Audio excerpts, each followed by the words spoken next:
Bom, gente, nessa aula continuamos a conversar sobre filiação, em alguns momentos sobre inscrição, certo? Explorando as disposições que nós encontramos na Instrução Normativa número 45 de 2010 sobre esse assunto. Começamos a falar, de filiação, de inscrição, depois falamos do não filiado, tá? E seguimos examinando a Instrução 45. A inscrição de um indivíduo, muitas vezes, ela é feita em categoria equivocada.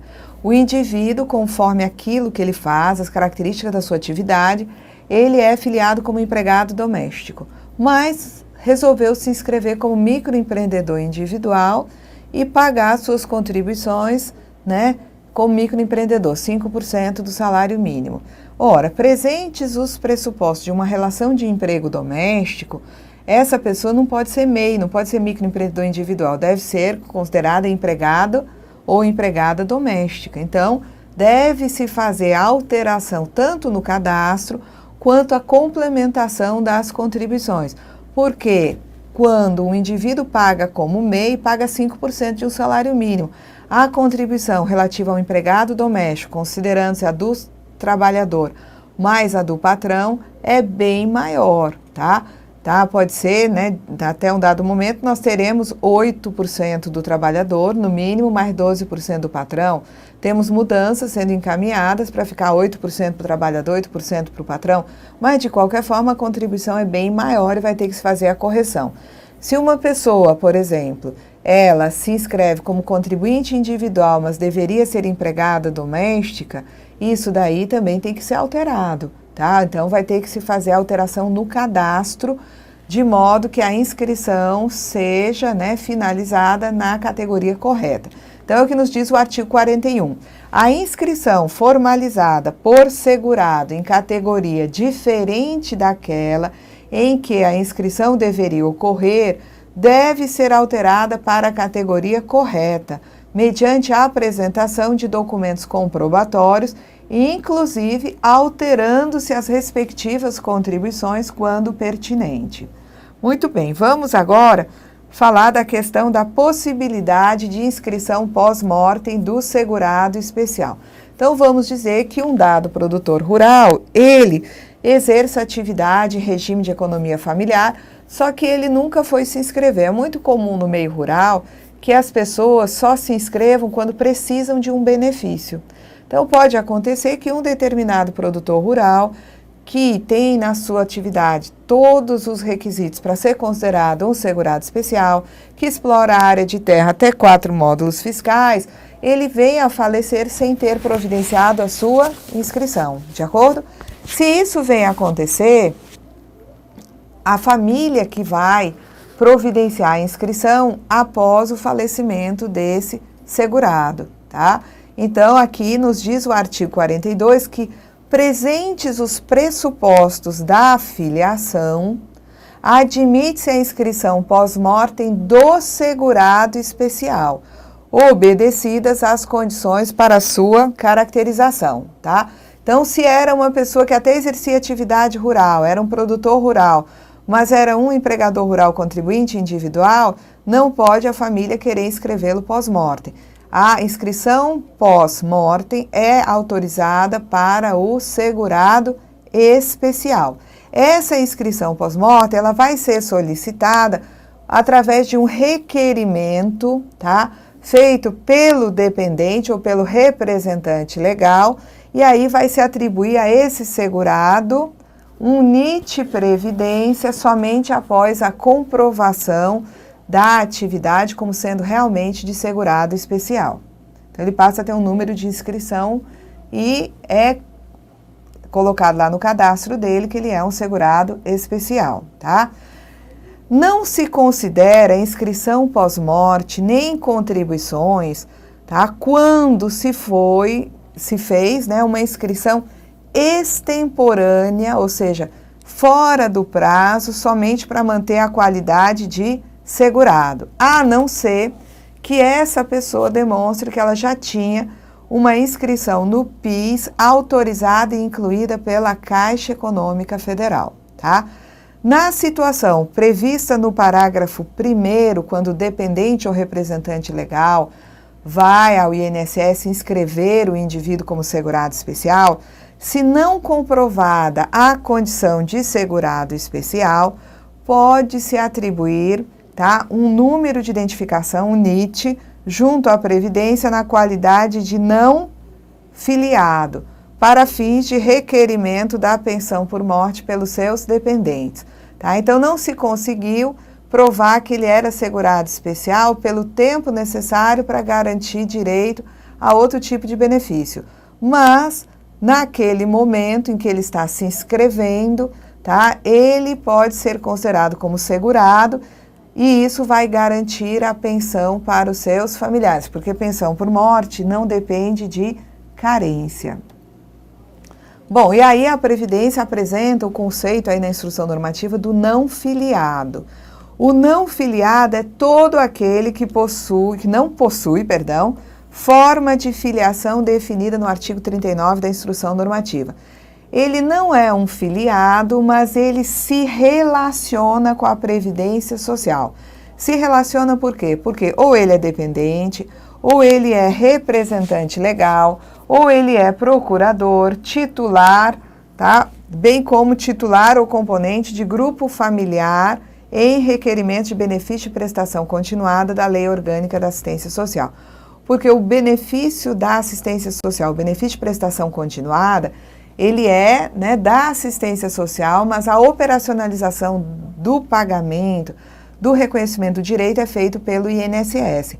Então, as pessoas que têm direito ou são familiares daquele que receba o benefício de prestação continuada da LOAS, também vão ser identificados perante o INSS, só que eles serão identificados na condição de não filiados, tá? O não filiado, seja o dependente, representante legal, titular de benefício da LOAS ou, né, familiar dessa pessoa que recebe benefício da assistência social, quando da solicitação de algum serviço da Previdência, ele deve ser identificado no CNIS. E se ele não possui número de identificação, ele vai ter, né, um NIT Previdência. Então, existem pessoas com NIT Previdência na condição de não filiados à Previdência Social.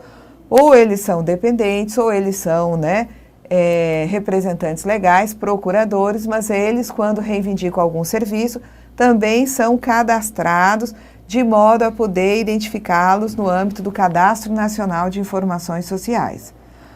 Não se observa idade mínima para o cadastramento do não filiado. E após efetivar o cadastramento no CNIS, se emite, né, e fornece ao não filiado o comprovante que ele foi cadastrado na condição de não filiado, com a finalidade de consolidar as informações do cidadão. Então, a Previdência passa a ter aí um controle dos filiados, mas também dos não filiados, que são pessoas que, embora não detendo a condição de segurados, nem obrigatórios, nem facultativos, os não filiados se relacionam com a Previdência de alguma forma, ou porque são dependentes, representantes legais, né, procuradores, ou porque se configuram em titular de benefício de prestação continuada da assistência social, que é pago pelo INSS, ou são familiares dessa pessoa que recebe o benefício de prestação continuada da assistência social. Muito bem, nós vamos agora trocar aqui o nosso slide, tá? De modo que passamos a outra aula, certo? Deixa eu só buscar aqui a canetinha. Passamos a outra aula, passamos a outro slide na mesma aula, tá? Falando aqui de inscrições, tá? Mas dessa vez vamos falar de inscrição de dependentes. A Lei 8.213, nós já vimos na outra aula, quando ela fala de inscrição, ela diz o seguinte: o regulamento disciplinará a forma de inscrição do segurado e também dos dependentes. E nos diz que cabe ao dependente promover a sua inscrição quando ele for requerer o benefício, seja requerer uma pensão por morte, seja requerer um auxílio reclusão, tá? Muito bem.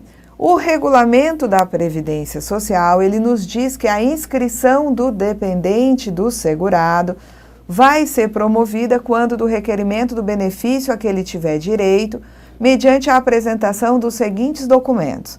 Para os dependentes preferenciais, né? Nos dependentes preferenciais, classe 1, nós temos cônjuge, filhos, né? Companheiro ou companheira, os equiparados a filhos. Então, se são dependentes preferenciais na condição de cônjuge, certidão de casamento. Filhos, certidão de nascimento para provar que é filho do segurado ou segurada. Companheiro ou companheiro. O companheiro ou a companheira vai apresentar documento de identidade e certidão de casamento com averbação, né, da separação judicial ou divórcio, quando um deles for casado, um ou ambos tiverem sido casados. Ou então, certidão de óbito para mostrar que é companheiro, mas é viúvo, por exemplo, tá? Então, a companheira ou companheiro se identifica enquanto tal, documento de identidade.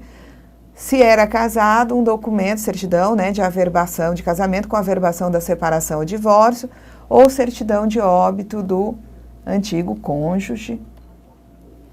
Para equiparado a filho, apresenta a certidão judicial de tutela, se for um tutelado, e se for enteado, apresenta a certidão de casamento do segurado e de nascimento do dependente. Então, enteado é filho de cônjuge ou filho de companheiro. Então, esse enteado tem que trazer a certidão de nascimento para provar que é filho de cônjuge de um segurado que faleceu. Tá? É filho, tem que trazer as provas da união estável e a sua certidão de nascimento para mostrar que é filho de companheiro ou companheira de um segurado ou segurada que faleceu. Então, equiparam-se aos filhos nas condições do inciso 1, mediante declaração escrita do segurado. Então, o dependente, na condição de equiparado a filho, enteado ou tutelado, tem que apresentar uma declaração escrita do segurado, manifestando a vontade desse segurado de que aquele enteado ou tutelado seja seu dependente. Porque aí esse enteado ou tutelado vai concorrer em condições de igualdade com os dependentes, os demais dependentes da classe 1. Então, né, se é um equiparado a filho, se é tutelado, traz o termo de tutela. Se é enteado, traz certidão de nascimento, de casamento, para provar que é filho de cônjuge, filho de companheiro, enfim. Também esses enteados e tutelados têm que apresentar uma declaração escrita do segurado, manifestando a vontade e provar a dependência econômica, mediante a apresentação de um conjunto de 3 provas dessa dependência econômica, ok? E além disso, tem que provar não possuir bens, tá, suficientes para o próprio sustento e educação. Então, na verdade, o enteado e o tutelado, além de se identificarem, no sentido de demonstrar a sua condição de enteado ou tutelado, tem que apresentar declaração escrita do segurado, prova de dependência econômica e comprovar que não tem bens para prover o próprio sustento e educação, tá? Quando são dependentes na condição de pais, os pais trazem a certidão de nascimento segurado e seus documentos de identidade. Irmão, traz a certidão de nascimento para provar que é irmão de qualquer condição, tá? Olha aqui, um dispositivo revogado que eu trouxe para vocês para mostrar. No passado, era, né, papel do segurado inscrever os seus dependentes. Isso foi revogado. Então, olha o que foi revogado aí do parágrafo 2º. Incumbe ao segurado a inscrição do dependente, que deve ser feita, quando possível, no ato de inscrição do segurado. Não é mais assim. Nós acabamos de ver que, no caso de dependente, quem se inscreve é o próprio dependente quando vem requerer o seu benefício. Bom, para comprovar vínculo, o que é o vínculo? É a união estável. E dependência econômica, conforme o caso, devem ser apresentados, no mínimo, 3 dos seguintes documentos. Então, sempre que um companheiro quer provar a união estável, né, um dependente precisa, conforme a exigência legal, né, provar a dependência econômica, deve-se apresentar um conjunto de, no mínimo, 3 documentos. Esses documentos que estão aí elencados, eles não são os únicos. Nós vamos ver que lá no final da lista tem a referência a outros, né, que possam comprovar a dependência econômica ou a união estável. Então, quais seriam esses documentos, tá? Que podem provar vínculo ou dependência econômica. Então, para provar vínculo, certidão de nascimento de filho havido em comum, seria uma das provas a ser apresentada, né, da união estável. Certidão de casamento religioso, também comprou outra prova do conjunto de 3, né, porque não é uma só, são sempre 3 provas. Nós vamos ver na instrução normativa que podem ser da mesma espécie. Então, eu poderia ter certidão de 2 filhos havidos em comum e uma certidão de casamento religioso? Ok, 3 provas. Declaração de imposto de renda do segurado em que conste o interessado como seu dependente. Então, isso poderia provar tanto a união estável quanto a dependência econômica. Disposições testamentárias, tá? No passado, a anotação constante na carteira de trabalho, feita, né, pelo próprio INSS ou pela empresa, também poderia ser uma das provas. Esse dispositivo foi revogado. Então, essa anotação constante na carteira profissional não vai servir mais nem como prova de vínculo, nem como prova de dependência econômica. Declaração especial feita perante tabelião, também provaria a união estável, seria uma das provas. Prova de mesmo domicílio, prova de encargos domésticos evidentes e existência de sociedade ou comunhão nos atos da vida civil. Procuração ou fiança reciprocamente outorgada, conta bancária conjunta, registro em associação de qualquer natureza onde conste o interessado como dependente do segurado, anotação constante de ficha ou livro de registro de empregados, apólice de seguro da qual conste o segurado como instituidor do seguro e a pessoa interessada como sua beneficiária, ficha de tratamento e instituição de assistência médica, da qual conste o segurado como responsável, escritura de compra e venda de imóvel pelo segurado em nome do dependente, declaração de não emancipação do dependente menor de 21 anos ou quaisquer outros que possam levar à convicção do fato a comprovar. Então, para comprovar a união estável ou a dependência econômica, se faz necessário a apresentação de um conjunto de 3 desses documentos. Então, são 3 provas. Uma sozinha não faz efeito. No passado existiam documentos que tinham mais força probatória e aquele documento sozinho já comprovaria, fosse a união estável, fosse a dependência econômica. Hoje não. Hoje a exigência é de um conjunto de 3 provas, de no mínimo 3 provas. Fato superveniente que importe em exclusão ou inclusão de dependente deve ser comunicado ao INSS com as provas cabíveis. Então, qualquer coisa que mude a condição de dependente, a pessoa perde a condição de dependente. Exemplo, um filho, tá, de 20 anos, cola grau em curso superior. Tá? Ele vai deixar de ser dependente do segurado. Tá? A Previdência não vai saber que ele colou grau e, portanto, perdeu a condição de dependente e vai ter que ser excluído da condição, né, e parar de receber uma pensão. Então, esse é um fato superveniente, colação de grau, que deve ser informado ao INSS para que aquela pessoa seja excluída da condição de dependente e a sua cota de pensão reverta para os demais.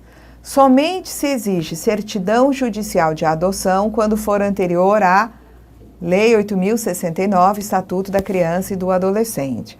No caso de dependente inválido, para fins de inscrição e concessão de benefício, a invalidez tem que ser comprovada mediante exame médico pericial feito pela perícia médica do INSS. Então, filho inválido não continua a receber, né, o benefício porque ele continua dependente, sem limite de idade, sem ter os 21 anos como delimitador. Então, esse filho inválido, ele, para continuar recebendo o benefício, né, depois dos 21 anos, ele tem que passar por um exame médico pericial junto ao INSS para comprovar a invalidez. E a leitura que se faz aqui de invalidez é incapacidade permanente para o trabalho. No ato de inscrição, o dependente menor de 21 anos deverá apresentar declaração de não emancipação. Na verdade, hoje, Se ele tem mais de 18, ele vai declarar que não incorre em nenhuma daquelas situações. Ele não é casado, ele não vive em união estável, ele não colou grau em curso superior, ele não tem economia por conta própria. Então, assim, de 16 a 18 anos, eu digo que é uma declaração de não emancipação. Mas dos 18 aos 21, ele vai assinar uma declaração dizendo que não incorre em nenhuma daquelas situações que são as mesmas da emancipação. Porque eu não posso falar em não emancipação ou emancipação para quem tem mais de 18 anos, porque esse indivíduo já atingiu a maioridade. Os dependentes excluídos de tal condição em razão de lei têm suas inscrições tornadas nulas de pleno direito. Vamos dizer o seguinte, no passado quem escrevia o dependente era o segurado. Então vamos dizer que um avô incluiu uma neta como sua dependente, ok? Isso era assim no passado. Hoje a gente sabe que quem se inscreve é o próprio dependente. Então o avô incluiu, né, escrevendo a sua neta como dependente na condição de menor sob guarda. Em 95. Quando chegou em outubro de 96, o menor sob guarda não pode mais ser dependente do segurado. Ah, mas aquela neta estava inscrita como dependente. Essa inscrição vai se tornar nula de pleno direito. Por quê? Porque a partir de 14 de outubro de 96, aquela neta, na condição de menor sob guarda, não é mais dependente. Ela foi excluída da condição de dependente em razão de alteração da legislação, tá? Muito bem. Equiparado a filho. O equiparado a filho, ele vai se inscrever comprovando que é um equiparado a filho por documento escrito do segurado falecido manifestando essa intenção. Também o equiparado a filho, seja ele o tutelado ou o enteado, vai ter que comprovar a dependência econômica relativamente ao segurado e ele vai declarar que não está emancipado, tá? Muito bem. Artigo 23 foi revogado. Artigo 24. Os pais ou os irmãos que não são dependentes preferenciais, pais são da classe 2, irmãos são da classe 3. Pais ou irmãos deverão, para fins de concessão de benefícios, comprovar a inexistência de dependentes preferenciais mediante declaração firmada perante o INSS. Então, um pai vai se habilitar ao benefício de um filho que faleceu. Esse pai, tá, ou essa mãe que vão atrás desse benefício, tem que declarar sob as penas da lei que não existe filho do segurado, que não existe esposa ou companheira desse segurado. Ou seja, eles declaram sob as penas da lei que não existe dependente nenhum da classe 1, da classe preferencial, para poderem, então, serem, né, os beneficiários da pensão por morte. Muito bem, vamos lá. Aí vamos para a instrução normativa número 45. Essa instrução, tá, nos diz que a partir de 10 de janeiro de 2002, data da publicação do decreto 4.079, a inscrição de dependente será promovida quando do requerimento do benefício a que tiver direito. Então, a partir de janeiro de 2002, é o próprio dependente que se inscreve. Não acontece mais o que era anteriormente previsto do segurado inscrever seus dependentes quando ele, segurado, se inscrevia. A inscrição dos dependentes será realizada mediante a apresentação dos seguintes documentos. Nós já sabemos, no caso de dependentes preferenciais, cônjuge, certidão de casamento civil, filho, certidão de nascimento, companheiro ou companheiro, documento de identidade e certidão de casamento com averbação da separação judicial ou divórcio, quando um dos companheiros ou ambos já tiverem sido casados ou de óbito, se for o caso. Equiparado a filho. O equiparado a filho prova essa condição, ou que ele é um tutelado ou que ele é enteado. Enteado prova que é filho de cônjuge ou filho de companheiro ou companheira daquele segurado ou segurada que faleceu. Aí tem que observar o disposto no artigo 21, que vai falar daquela declaração da vontade, declaração escrita da vontade do segurado. Pais apresentam a sua certidão a certidão de nascimento do segurado para mostrar, né, que o segurado era seu filho e documentos de identidade, ok? Irmão, apresenta a certidão de nascimento para provar que é irmão de qualquer condição. Para os dependentes mencionados na linha B do inciso 1, companheiro ou companheira, além de apresentar sua identificação, tem que se comprovar a união estável. E, no caso de pais, irmãos e do equiparado a filho, tem que provar a dependência econômica. Aqui fala dos pais e do equiparado a filho, mas os equiparados a filhos já vêm aparecendo em vários dispositivos como obrigados a comprovar a dependência econômica. Para companheiro ou companheira do mesmo sexo, deverá ser exigida a comprovação da vida em comum, conforme disposto nessa ação civil pública do ano 2000, tá? Que reconhece o companheiro ou companheira, né, como dependente do segurado ou segurada desde 5 de abril de 1991. Equiparado a filho. O equiparado a filho deve comprovar a dependência econômica e apresentar a declaração de que ele não é emancipado. Além, olha aqui, de documento escrito do segurado falecido manifestando a intenção de equiparação no caso de pensão por morte. Os pais ou os irmãos, além de documentos já apresentados anteriormente, devem apresentar a declaração firmada perante o INSS de que não tem nenhum dependente da classe 1. Porque se tivesse dependente da classe 1, a pensão iria para esse dependente da classe 1, cônjuge, companheiro, filhos ou equiparados, porque eles são preferenciais. O dependente menor de 21 anos deverá apresentar declaração de não emancipação. E se maior de 18 anos, de não ter incorrido em nenhuma daquelas situações que determinariam, né, numa outra faixa etária, a não emancipação, tá? No caso de dependente inválido, nós já vimos que a perícia médica do INSS vai fazer o exame médico-pericial para comprovar se ele é ou não inválido mesmo, tá?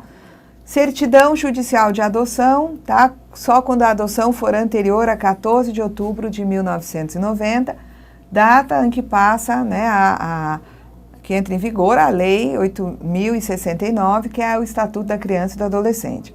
Fato superveniente à concessão do benefício que importe em exclusão ou inclusão de dependente deve ser comunicado ao INSS com a apresentação das provas. Para comprovar vínculo e dependência econômica, deve ser apresentado no mínimo 3 dos seguintes documentos.